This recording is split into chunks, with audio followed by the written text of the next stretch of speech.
Zionism comes to look for a state when everywhere else in the world is already dominated.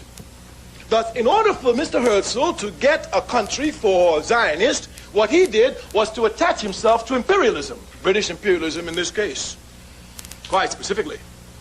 Of course, as an African who suffered under the heels of British imperialism, I can have no love for it, and certainly I cannot love anyone who attaches themselves to it and attaches themselves to it for the foundation of a state and then call this a liberation movement. Liberation movements fight against imperialism, not with it.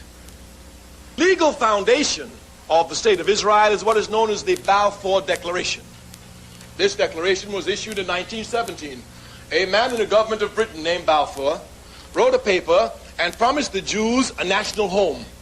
The national home he promised them was an area which Britain was colonizing, Palestine. Palestine didn't belong to the British, just like Ireland doesn't belong to the British, even though they have troops there.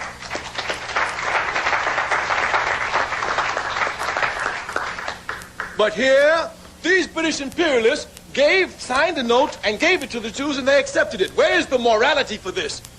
If you say that Israel belongs to you, then you don't go to a thief to get Israel, you go and take it. Once you go to an immoral being such as British imperialism, and this is the basis for you getting the land, then clearly here those who are truly liberation fighters must question this. The basis, we say, is the Balfour Declaration, and Zionists know it. The Zionism is certainly not a liberation movement because it never fought against any imperialism. As a matter of fact, today, Zionism is the baby, child, and infant protector of imperialism in the Middle East. It carries out the interests of American imperialism. As a matter of fact, Zionism and American imperialism is like this. If our tax dollars would stop giving money to Israel, the state would sink tomorrow. In addition to this, Zionism has nothing to do with anything religion, nothing. All religions are concerned with human beings after they die. That's what religions are for. Islam will tell you what happens to you when you die. As a matter of fact, this which forces you to live a good life so that after death you'll be able to enjoy the rewards of heaven.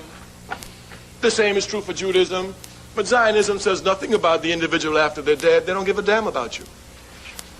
Zionism has nothing to do with religion at all. And one should not make the confusion here. The Palestinian state belongs to the Palestinian people. This is a fact.